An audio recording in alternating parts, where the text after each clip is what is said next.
नमस्कार, स्वागत है आपका जी बिजनेस में। मैं हूं दीपक डोभाल और वक्त हो गया है आपकी खबर आपका फायदा का। डिजिटल सूदखोरों के खिलाफ जी बिजनेस ने एक मुहिम चलाई। इस मुहिम का नाम था ऑपरेशन हफ्ता वसूली और इसके बाद एजेंसियां लगातार एक्शन में हैं। फर्जी लोन एप्स के चाइनीज कनेक्शन का हमने खुलासा किया। हमने आपको बताया कि किस तरह से ये लोन एप्स आपको हैरेस करते हैं, आपकी मजबूरी का फायदा उठाते हैं, आपको धमकाते हैं, आपके डेटा की करते हैं। चाइनीज का कनेक्शन हमने इसमें आपको दिखाया था। इसके बाद आरबीआई से लेकर पुलिस से लेकर तमाम एजेंसियां हरकत में आई। कुछ लोग अरेस्ट हुए जिसमें कुछ चाइनीज भी शामिल हैं। उनके बैंक खाते सीज किए गए, लेकिन अब उन लोगों ने वसूली का नया रास्ता ढूंढ लिया है। रिकवरी के लिए रेजर पे और पेटीएम जैसे पेमेंट गेटवे का सहारा वो लोग ले रहे हैं। अब ईडी इसमें कूदा है। ईडी के रडार पर 2 दर्जन से ज्यादा लोन ऐप्स हैं जिन पर एक्शन की तैयारी है। क्या है ये एक्शन, क्या तैयारी कर रहा है ईडी, आज हम आपको विस्तार से बताएंगे। आपको किन बातों का ख्याल रखना है और इस तालाब में कितनी इस तरह की मछलियां हैं, इनको भी समझने की कोशिश करेंगे। आज विस्तार से करेंगे चर्चा इस पर। पहले ये रिपोर्ट देखिए, लौटते हैं खास मेहमानों के साथ।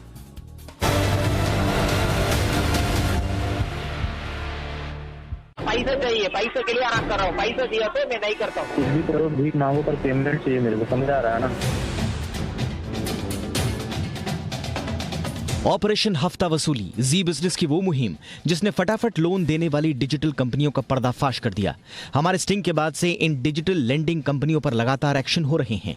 हमने बीते साल अप्रैल में लेंडिंग एप्स के चाइनीज कनेक्शन का भी खुलासा किया था। अब तक कई चीनी नागरिक अरेस्ट हो चुके हैं और उनके खातों को सीज किया जा चुका है। लेकिन ये लोग इतने शातिर हैं कि एक रास्ता बंद होते ही रिकवरी के दूसरे रास्ते खोजने लगते हैं। लेकिन अब इन डिजिटल सूदखोरों की कोई चाल नहीं चल पाएगी, क्योंकि अब ये ईडी के रडार पर आ गए हैं। ईडी यानी प्रवर्तन निदेशालय ने चीनी निवेश वाली फिनटेक कंपनियों पर एक्शन शुरू कर दिया है। ईडी के साथ साथ कई राज्यों की साइबर पुलिस भी जांच में जुट गई है। ईडी इन कंपनियों की मनी लॉन्ड्रिंग और फेमा एंगल से जांच कर रही है। ईडी ने बैंकों से एप्स के ट्रांजैक्शन डेटा मांगे हैं। ईडी बैंकों की ओर से की गई ढिलाई और पैसे कहां से आए और कहां जा रहे थे, इसकी जांच कर रही है। ईडी, सीआईडी और राज्यों के साइबर सेल ने रेजर पे, पेटीएम जैसे पेमेंट गेटवेज कंपनियों को भी चिट्ठी लिखकर संदिग्ध लेंडिंग एप्स के ट्रांजैक्शन रोकने को कहा है। ईडी इस बात की भी जांच कर रही है कि पेमेंट गेटवेज ने केवाईसी ठीक से किया या नहीं। एजेंसियों की सख्ती देखकर पेमेंट गेटवे भी अलर्ट हो गए हैं। रेजर पे ने अब तक 400 से ज्यादा लेंडिंग एप्स को बैन कर दिया है। ईडी, सीआईडी और राज्यों के साइबर सेल ने जांच के बाद 2 दर्जन से ज्यादा एप्स की लिस्ट तैयार की है जो नियमों के खिलाफ जाकर काम कर रहे हैं। स्नैपिट लोन, बबल लोन, गो कैश और फ्लिप कैश ऐप के नाम सामने आए हैं। हमने भी ऑपरेशन हफ्ता वसूली के दौरान 52 डिजिटल लेंडिंग एप्स की रिसर्च की थी। इनमें से 26 डिजिटल लोन कंपनियों के बारे में पर्याप्त जानकारी मौजूद नहीं थी। वहीं 22 एप्स में विदेशी निवेश का पता चला था। इनमें से 14 कंपनियों में चीनी निवेशकों का पैसा और 11 कंपनियों में 99% तक विदेशी निवेश का खुलासा हुआ था। हमारी मुहिम का ये असर है कि अब रिकवरी के लिए धमकाने वाले और भारतीयों की मेहनत की कमाई को चीन पहुंचाने वाले लेंडिंग एप्स पर नकेल कसी जा रही है। अब तक 31 से ज्यादा लोग अरेस्ट किए जा चुके हैं, जिनमें 5 चीनी नागरिक शामिल हैं। गूगल भी लगातार इन पर एक्शन ले रहा है और हाल ही में 118 लोन एप्स को प्ले स्टोर से हटाया गया है। कोरोना काल में छोटे डिजिटल लोन लेने के मामले जितनी तेजी से बढ़े, उतनी ही तेजी से लोन रिकवरी के लिए टॉर्चर का खेल भी शुरू हुआ।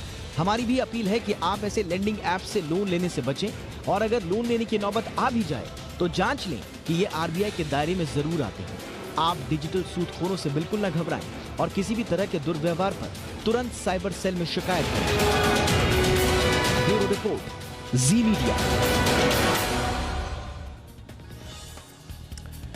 जी हाँ, तो ऑपरेशन हफ्ता वसूली का लगातार असर जो है वो जारी है। जब से हमने ये मुहिम शुरू की है, तमाम एजेंसियां हरकत में हैं और हर उस शख्स तक पहुंचने की कोशिश की जा रही है जिसने ये फर्जीवाड़ा, ये क्विक लोन एप्स के नाम पर जो फर्जीवाड़े का जाल फैलाया है, जो आम लोगों को धोखा दे रहा है, उन्हें मेंटली हैरेस कर रहा है, उनके डेटा की चोरी कर रहा है, उन पर अनर्गल अनाप शनाप ब्याज वसूली की कोशिश कर रहा है, उन तक पहुंचने की कोशिश हर एजेंसी कर रही है। और अब इस मुहिम में ईडी ने भी तमाम एंगल से जांच अपनी शुरू कर दी है। आज इस पर चर्चा के लिए मेरे साथ खास मेहमान हैं। आपका परिचय सबसे पहले आज के मेहमानों से करा दें। हमारे साथ हैं स्टूडियो में मेरे साथ प्रवीण कलई सेवलन हैं, जो कि चेयरमैन हैं सेव देम इंडिया फाउंडेशन के। प्रवीण, बहुत बहुत स्वागत है आपका हमारे शो पर। और हमारे साथ हैं एलन राव साहब, पूर्व डीसीपी हैं स्पेशल सेल दिल्ली पुलिस के और देश के जाने माने सुरक्षा जानकार भी हैं। राव साहब, बहुत बहुत स्वागत है आपका। प्रवीण, आपसे ही शुरू करना चाहेंगे। इस पूरे मुहिम में अब ईडी जुड़ चुका है। हमने जब से ये मुहिम शुरू की है तमाम एजेंसियां हमारे साथ जुड़ी। आरबीआई ने इस पर वक्त वक्त पर एक्शन लिया है। आरबीआई ने खुद आरबीआई गवर्नर ने हमारे साथ इंटरव्यू में ये बातें शेयर की है कि आरबीआई कितना गंभीर है और हमारी इस खबर के बाद वो क्या क्या एक्शन इस पर ले रहा है। इसके बाद पुलिस हरकत में आती है, तेलंगाना से लेकर तमाम राज्यों की पुलिस इसमें हरकत में आती है। उसके बाद ईडी अब इस जांच में कूदी है। मुझे बताइए कि कितना बड़ा माइलस्टोन है ईडी की जांच और कितनी उम्मीद आप लगा रहे हैं इसमें कि ईडी की जांच में कुछ महत्वपूर्ण खुलासा हो पाएगा। जैसे कि ईडी का जो भी इन्वेस्टिगेशन हुआ था इस ऑनलाइन लेंडिंग एप्स के ऊपर, ओके, इन काफ़ी सारे जैसे कि रिसेंटली हमारे साथ क्या हुआ था, इंडिया ने काफ़ी सारे चाइना के लिए रेस्ट्रिक्शंस एफडीआई रेस्ट्रिक्शंस डाल दिए थे, जो फॉरेन डायरेक्ट इन्वेस्टमेंट होता है उसके लिए एक रेस्ट्रिक्शंस डाल दिए थे। सो उसमें काफ़ी सारे रेस्ट्रिक्शंस हो गए थे, जैसे कि China to India direct transactions नहीं हो पा रहे थे। सो इन्होंने क्या किए थे, चाइनीज लेंडिंग एप्स 90% जो भी कंपनीज है चाइनीज ही है, ओके। सो ये चाइनीज लेंडिंग एप्स क्या करने लगे थे, इंडिया टू सिंगापुर या चाइना टू सिंगापुर या चाइना टू इंडोनेशिया के थ्रू इनडायरेक्ट ट्रांजैक्शंस करने लग गए थे, ओके। सो इसमें क्या होने लगा, काफ़ी सारे इनडायरेक्ट ट्रांजैक्शंस आने के कारण, ओके, हमारा जो भी इकोनॉमी है, ओके, वो काफी लॉस में तो जा ही रहते, पता ही होगा, अपना जीडीपी भी काफी सारे नीचे गिर गए थे, बिल्कुल। सो इसके कारण इसके कारण एफडीआई रेस्ट्रिक्शंस डाला गया था। बट इस चाइनीज लैंडिंग एप्स ने क्या करने लगे, इनडायरेक्ट ट्रांजैक्शन स्टार्ट कर दिए थे, जैसे कि सिंगापुर हो जाए, सिंगापुर टू इंडिया, उसके बाद इंडोनेशिया हो जाए, इंडोनेशिया टू इंडिया। सो वो ट्रैक नहीं कर पाए थे। सो उसके बाद इस पैंडेमिक के दौरान काफी सारे एप्लीकेशंस जो है, ओके, जो चाइनीज लैंडिंग एप्स है, जो इंडोनेशिया के भी कोई लैंडिंग एप्स है इंडिया में, अच्छा। ओके, काफी सारा ग्रोथ होने लग गए थे। जैसे कि उन्हें क्लियरली पता है कि हमारे जो भी इंडियन सिटीजन्स है उनको पैसे की काफी जरूरी पड़ता है, ओके। सो और पैंडेमिक में तो और ज्यादा मजबूरी होगी। जैसे कि हमारा जो टीम, जो इंटेलिजेंस टीम थे, इन्वेस्टिगेट करने लगे थे, कम से कम हर महीने में, ओके, हर महीने में कम से कम 70 से लेके 80 नए एप्लीकेशंस इंडिया में आने लगे थे। अच्छा, हाँ, तो ये जो भी है पैंडेमिक के टाइम में जो भी प्रॉफिट कमा सकते हैं उनको क्लियरली पता था हमारा क्या क्या सिचुएशन में जा रहा है करके, उनको क्लियरली पता था। ये पैसे किस तरह से भेजते थे ये, क्योंकि आपने जैसा बताया कि भारत की सख्ती के बाद इन्होंने रूट्स बनाए, और रूट्स बनाए via Indonesia, via Singapore, via Thailand. लेकिन ये ट्रांजैक्शन किस रूप में होता था, ये किस रूप में ये पैसा आता था? जैसे कि अभी रिसेंटली हमारा इन्वेस्टिगेशंस में ये पता चला था, इंडिया चाइना से लेके इंडिया तक, ओके, क्रिप्टो करेंसी के द्वारा, ओके, क्रिप्टो करेंसी के द्वारा इंडिया में पैसा लेकर आए थे। बट क्रिप्टो करेंसी में जब करोड़ों रुपए भी ट्रांजैक्शंस हो गए, गवर्नमेंट को पता नहीं चलता है, ओके। सो उस कारण की वजह से गवर्नमेंट से छुपाने के लिए उन्होंने क्रिप्टो करेंसी के थ्रू ट्रांजैक्शंस किया गया है। और उसके बाद वैसा आपको पता ही होगा, बैंकिंग के थ्रू ट्रांजैक्शंस होगा, तुम्हारा अकाउंट तो इमीडिएटली फ्रीज हो जाएगा, बिल्कुल। तुम्हें गवर्नमेंट के लिए डिक्लेरेशंस देना पड़ेगा किस कारण की वजह से तुम इन्वेस्टर्स तुम्हें इतना पैसे दिए हैं, एग्जैक्टली। सो इसके कारण गवर्नमेंट से छुपने के लिए क्रिप्टो करेंसी के थ्रू इंडिया में पैसे लेकर आए थे, और क्रिप्टो करेंसी के थ्रू ही इंडिया से चाइना को पैसे जा रहे हैं। ओके, तो ये पूरा का पूरा खेल जो है ये क्रिप्टो करेंसी के थ्रू रचा गया, और उसके बाद सरकारी एजेंसियों की आंखों में धूल झोंकने के लिए इन्होंने डायरेक्ट ट्रांजैक्शन की जगह वाया दूसरे देशों से इस ट्रांजैक्शन को करने की कोशिश की। राव साहब, मैं आपसे समझने की कोशिश करना चाहूंगा, जैसा बता रहे हैं प्रवीण अपनी इन्वेस्टिगेशन में, वो बता रहे हैं कि किस तरह से भारतीय जांच एजेंसियों की आंखों में धूल झोंकने के लिए इन लोगों ने अलग अलग पैंतरे अपनाए। क्या इतना आसान है सर? कोई भी एक ऐप खुलता है, उसमें विदेशी पैसा आता है, वो हमारे लोगों को अपने जाल में फंसाता है, उन्हें डराता है, धमकाता है, फिर अनाप शनाप ब्याज वसूलता है, और अगर आप नहीं देते हैं तो फिर आपका डेटा चोरी करता है, आप तक पहुंचता है, आपके रिश्तेदारों तक पहुंचता है, धमकाता है, गाली गलौज करता है, हैरेस करता है, और ये सब कुछ हमारे सामने होता रहा। ऑपरेशन हफ्ता वसूली जब से शुरू हुआ है उसके बाद से जांच एजेंसियां हरकत में है, इसमें कोई शक नहीं है। और हम तारीफ करते हैं, पुलिस से लेकर आरबीआई और एनफोर्समेंट डायरेक्टर्स, सारे के सारी एजेंसियों की हम तारीफ करते हैं। लेकिन सर, अगर प्रवीण जैसे लोग सामने ना आते, अगर हम लोग ये मुद्दा ना उठाते, लोग हमारे तक नहीं आते, ये न कारखाने में तूती जैसी बात हो जाती, पता ही नहीं चलता कि इस तरह का गोरख धंधा भी चल रहा है।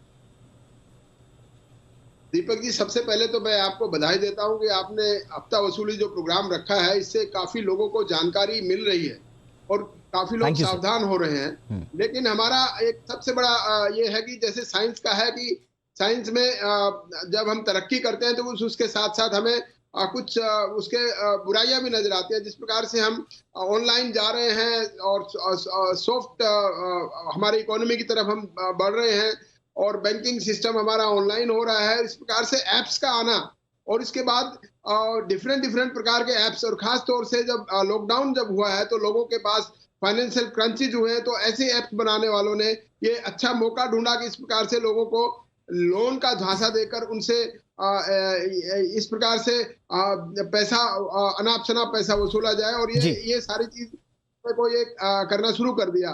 और जिस प्रकार से अभी जो एक्चुअल करेंसी के बजाय क्रिप्टो करेंसी के थ्रू द्वारा करके दूसरे विदेशों से जितनी ईमेल्स और जितना ये आपका एप्लीकेशंस और एप्स आए हैं ऑनलाइन एप्लीकेशंस के द्वारा, और लोन लेने की और लोन देने की जो होड़ लगी हुई है, उसमें कई लोग लालच में आ जाते हैं और अपना प्राइवेट डाटा, अपना बैंकिंग डिटेल्स, अपना मोबाइल फोन, आधार कार्ड और पैन कार्ड वगैरह सब उनके मांगने पर दिए जाते हैं। तो ये बड़ा जरूरी है कि हमें सावधान रहना चाहिए आम पब्लिक को, और थ्रू आपके मीडिया के थ्रू आम पब्लिक को इतना अवेयर कर रहे हैं आप। ये मैं समझ रहा हूँ वो सब लोग अगर मिलकर इतना सावधानी करें। हमारे आरबीआई और बैंकिंग सिस्टम ने भी काफी इंस्ट्रक्शंस आ रही है, मैसेजेस आ रहे हैं, एसएमएस आ रहे हैं कि आप सावधान रहें, कोई ऐसे किसी प्रकार से कोई डिटेल मांगे, कोई एप्लीकेशन के करने के लिए डाउनलोड करने के लिए कहे कि मत करिए।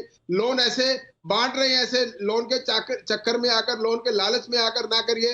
तो ये सब चीजें हमें देखनी चाहिए, और फिर भी ये काबू नहीं हो रहे हैं तो इमीडिएटली कोई भी ऐसी चीज किसी के सामने नोटिस में आती है तो उसको जो लॉ एनफोर्सिंग एजेंसीज हैं, जो हमारे लोकल पुलिस है या दूसरी जो इस मैं बिल्कुल सर, वाली जो ये आपने अच्छा एंगल, मैं आपसे जरा पूछूंगा कि क्या इस पर एक, क्योंकि बिल्कुल सर, इस पर ये बात करनी आवश्यक इसलिए भी है क्योंकि हमारे पास जो मौजूदा कानून है, क्या ये पूरी की पूरी तफ्तीश, पूरा का पूरा पटाक्षेप इस मामले का उन कानूनों के दायरे में ही हो जाएगा, या हमें इससे कुछ सीख लेकर एक बड़ा कानून, एक ठोस कानून सामने लाना होगा? इस पर भी बात करनी आवश्यक है। लेकिन प्रवीण, मैं आपसे समझना चाहूंगा, ये इतनी आसानी से ये ऐप आ कैसे जाते हैं? मतलब इतना आसान है क्या कि आपके मन में आया कि यार मुझे लोगों की मजबूरी का फायदा उठाना है, पैंडेमिक है, ये बहुत अच्छा वक्त है, लोग बिल्कुल इस समय पैनिक में भी होंगे, उनको आवश्यकता भी होगी पैसे की, और हम इस मौके का फायदा उठाते हैं। और करना क्या है, हमें एक ऐप डेवलप करनी है, लोगों तक पहुंचना है और उनको अपने जाल में फंसाना। इतना आसान है सर क्या ये? जी, जैसे कि ये जो भी है, ये जो लैब्स का है, ओके, ये जो भी गलती गूगल की तरफ से हो रहा है, जो एप्लीकेशंस को मॉनिटर नहीं किया जा रहा है, ओके, जैसे कि जो बाहर से जो डिस्क्रिप्शंस होता है उसमें तो क्लियरली कहा जाता है कि 60 डेज से लेकर 90 डेज का टेन्योर के हिसाब से तुम्हें लोन मिला जाएगा। बट यहाँ तो जब एप्लीकेशंस के इंटरफेस में जाने के बाद पता चलता है कि 7 डेज से लेकर 15 डेज का ही लोन दिया जाता है। और हमारी जांच में पता चला है कि इनका जो रजिस्ट्रेशन हुआ है, एक ही एड्रेस पे 5-5, 6-6 ऐप्स रजिस्टर्ड हैं। गूगल को पता भी नहीं है। जब खुलासा होता है, गूगल कहता है हमने तो वो ऐप हटाने की कोशिश जो है वो शुरू कर दी है। सवाल ये है कि गूगल जैसा प्लेटफॉर्म उनको स्पेस दे रहा है बिना किसी जांच के। हाँ, ऑफ कोर्स ये स्पेस दे रहा है। जैसे कि काफी सारे लोग ने एप्लीकेशंस को फ्लैग भी किए थे, बट गूगल से यही रिवर्ट आया गया है कि ये सब लाइक हमारे तरफ से कोई गलती नहीं हो रहा है। गूगल को हर एक परमिशंस के लिए एक लिमिटेड एक्सेस देना पड़ता है। जैसे कि हम access to contact, access to photographs, access to video, access to camera, हम हर एक चीजों के लिए दे देते, जैसे परमिशंस के लिए एनेबल कर देते। बट वो जो एप्लीकेशन जो परमिशंस के लिए मांगा जा रहा है उसके लिए एक लिमिटेड डेटा एक्सेस देना जरूरी है। यहाँ तो गूगल ओपनली सब कुछ दे रहा है। तो हर एक सिटीजन्स के, हर एक इंडियन सिटीजन, हर एक इंडियन मोबाइल यूजर्स के डेटा हाईली रिस्क पर है। ओके, जैसे कि कोई भी थर्ड पार्टी एप्लीकेशंस इंडिया में आ जाते हैं, ओके, जो भी एप्लीकेशंस हमारे डेटा को चुराने के लिए भी एक जाल में फंसाया जा सकता है। इसके लिए इसके लिए एक लिमिटेड डेटा एक्सेस देना काफी जरूरी है। यानी कि बिल्कुल इसमें जो तमाम एजेंसियां हैं अलग अलग एंगल से जांच हो रही हैं। आरबीआई ने तो बैंकों की भूमिका तक पर जांच करने की बात की है कि क्योंकि ट्रांजैक्शंस हो रहे हैं और अब तो जो ट्रांजैक्शन प्लेटफॉर्म्स हैं, रेजर पे, पेटीएम जैसे, उन पे तक जांच का आंच पहुंच रही है कि आखिर वो कहीं पर ऐसी कोई लापरवाही तो नहीं कर रहे थे जिसका फायदा ये लोग, ये जो आपके वसूली एप्स जो हैं, जिनको हम कह रहे हैं टॉर्चर वाले एप्स, ये कहीं ना कहीं खामियां ढूंढ के उनका फायदा उठा रहे। तो ये खामियां कहां तक हैं, उन तमाम मुद्दों पर, तमाम एंगल्स पर इन्फोर्समेंट एजेंसियां जांच तो कर रही हैं, लेकिन जांच तो तब होगी जब मामले का खुलासा होगा। ऐसा क्या किया जाए कि जब ये ऐप आपको, आपकी मजबूरी का फायदा उठाने के लिए गूगल पर आने की कोशिश कर रही हैं, क्या वहां पर कोई चेक लगाया जा सकता है? क्या कोई ऐसा कानून है कि इनको प्लेटफॉर्म्स तक आने ही ना दिया जाए? जी बिजनेस की मुहिम हफ्ता वसूली का बहुत बड़ा असर हुआ है। तमाम एजेंसियां हमारी इस मुहिम के साथ जुड़ती हुई नजर आ रही हैं। खबर का असर यह हुआ है कि अब इस पूरे मामले में ईडी ने भी जांच शुरू कर दी है और तमाम जो ऐसी एप्स हैं उनके कनेक्शंस का पता लगाने की अब कोशिश की जा रही है। फेमा के तहत, मनी लॉन्ड्रिंग के तहत और दूसरे एंगल्स के तहत अब ईडी अपनी जांच शुरू कर रही है। मेरे साथ आज इस चर्चा के लिए खास मेहमान मौजूद हैं। मैं राव साहब आपके पास आना चाहूंगा। सर, अभी प्रवीण ने जिस तरह से खुलासा किया है कि किस तरह से इनका मोडस ऑपरेंडी है, मुझे अपने अनुभव से बताइए सर, कानून में, एग्जीक्यूशन में तो हम हमेशा बोलते हैं कि कानून हमारे पास है, उनके एग्जीक्यूशन में प्रॉब्लम है, लेकिन एक्चुअल प्रॉब्लम आपको कहां नजर आ रही है सर? मॉनिटरिंग में प्रॉब्लम है, ये गूगल तक घुस जाती हैं, एक प्लेटफॉर्म पे आ जाती हैं, हर आदमी के मोबाइल तक पहुंच जा रही हैं बिना किसी स्क्रूटनी के, बिना किसी की नजर में आई। प्रॉब्लम कहां पर है सर? पॉलिसी में प्रॉब्लम है, मॉनिटरिंग में प्रॉब्लम है, कानून नहीं है, कानून है लेकिन वो जानते हैं कि उनके लूपहोल्स कहां पर है। प्रॉब्लम आपको रूट कॉज नजर कहां पर आता है सर? देखिए दीपक जी, कानून हमारे देश में पूरा सुरक्षित है और कानून काफी कुछ कवर करता है और इन सारे ऐप्स को और जितनी चीटिंग के मामले जितने भी हैं इस प्रकार से जो करने वालों के, उनके ऊपर नकेल कसने के लिए काफी है हमारा कानून। लेकिन जहां तक मैं समझता हूं कि इसमें एग्जीक्यूशन के साथ में प्रैक्टिकल जो इन्वेस्टिगेशन करते हैं उसमें बड़ी प्रॉब्लम्स आती हैं। जैसे ऐसे कितने ही केसेज है हमारे दिल्ली पुलिस या दूसरे ईडी में, जैसे आपने कहा ईडी का मामला लिया है, ईडी का कार्य क्षेत्र पूरा ऑल ओवर इंडिया है, तो इसलिए पूरे स्टेट्स को कवर कर सकते हैं और ईडी इंटरनेशनल लेवल में भी अपनी इंफॉर्मेशन अगर उनको लेनी है तो लेने में जल्दी हो जाती है। साथ साथ जब हम इंफॉर्मेशन लेते हैं इन्वेस्टिगेशन के बेसिस पे, जैसे गूगल से लेनी है हमें इंफॉर्मेशन, तो वो इंफॉर्मेशन मिलने में बड़ी देर हो जाती है और वो बड़ी देर करती हुजूर आते आते के चक्कर में वो इन्वेस्टिगेशन में जो इन्फॉर्मेशन चाहिए इन्वेस्टिगेटिंग ऑफिसर को वो नहीं मिल पाती है। उसके लिए हमें जरूर कुछ ना कुछ हमें प्रैक्टिकल एस्पेक्ट्स को देखना जरूरी होगा। लीगली हम थ्योरेटिकली हमारा लॉ बहुत सशक्त है, लेकिन प्रैक्टिकल जहां तक एस्पेक्ट करते हैं इसके लिए राव साहब अलग से बिल लाना पड़ेगा क्या कोई पार्लियामेंट में, या सरकार कह सकती है कि आप आइए? इसी में रूल्स बन सकते हैं, इसी कानून के अंदर रूल्स एंड रेगुलेशंस का अलग से प्रावधान है, वो अलग अलग अपने रूल्स बना सकते हैं। हाँ। वो रूल्स अपने जो भी कानून बनाने वाली संस्था है वो उन रूल्स को अप्रूव करे और उस एक्ट के अंदर वो रूल्स इनकॉर्पोरेट हो जाते हैं और उस रूल्स में ये प्रावधान हो। सर, मुझे अपने अनुभव से बताइए, हम देख रहे हैं कि इसमें थोड़ा सा गूगल की भूमिका की अगर हम जांच करें, सारा का सारा प्लेटफॉर्म गूगल मुहैया करा रहा है। हम इन एप्स तक पहुंचेंगे, बिल्कुल पहुंचेंगे, हमारी एजेंसियां पहुंचेंगी, पूरा का पूरा ट्रांजैक्शन का क्या मकड़ जाल है इसका भी खुलासा होगा। लेकिन क्या हम गूगल से ये नहीं कह सकते कि आपने बिना जांच के इनको अपना प्लेटफॉर्म कैसे दे दिया?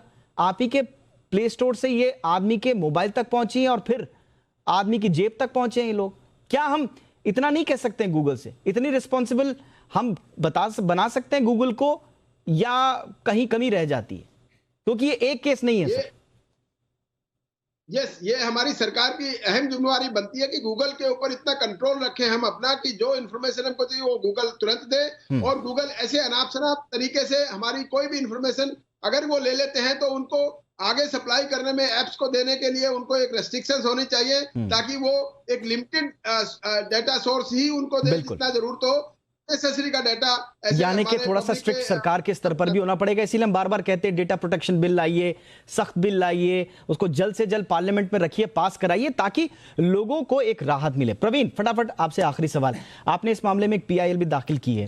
अब ठीक है, जो ऐप्स ने आना था वो गूगल प्ले स्टोर पे आ गए, लोग बेवकूफ बन रहे हैं, और हमारी इस मुहिम के बाद अब लोगों को राहत भी मिल रही है, सरकारी एजेंसियां चौकस हैं।